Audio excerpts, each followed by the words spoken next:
Hi, I'm Vanessa Silberman. Welcome back to Do It Yourself Motherfucker on V13. This is an exciting episode of tips and advice for pre-production. This is all about planning before going to the studio. Do it yourself, motherfucker. Do it yourself, motherfucker.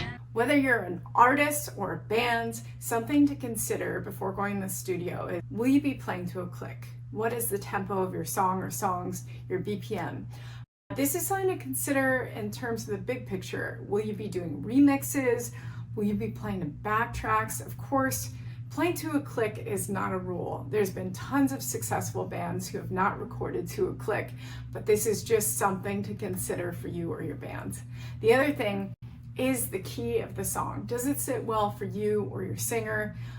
Maybe playing with the key of the song by moving it half step down or half step up, just to make sure that you find that sweet spot.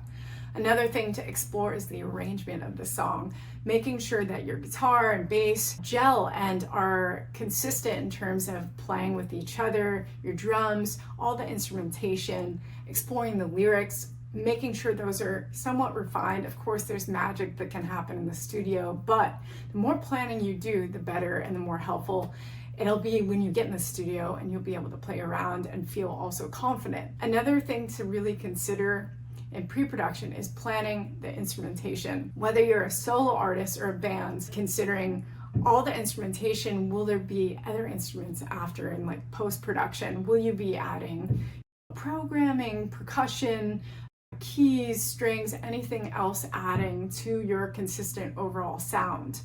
If you're a solo artist, maybe making a list of all the instrumentations or examples of what you want your sounds to be like. Working with you or your producer in pre-production is super important, or also it'll help you find the right producer and the right studio. A good example of this is, let's say for example you want the snare sound to sound really dry, like 70s. If that's the case, you wouldn't go and record in a really big, open, boomy room to get that sound. It would be more contained and very dry, and you wouldn't hear a lot of echo. So these are really important things to consider, and other elements that will help save time and money going into the studio.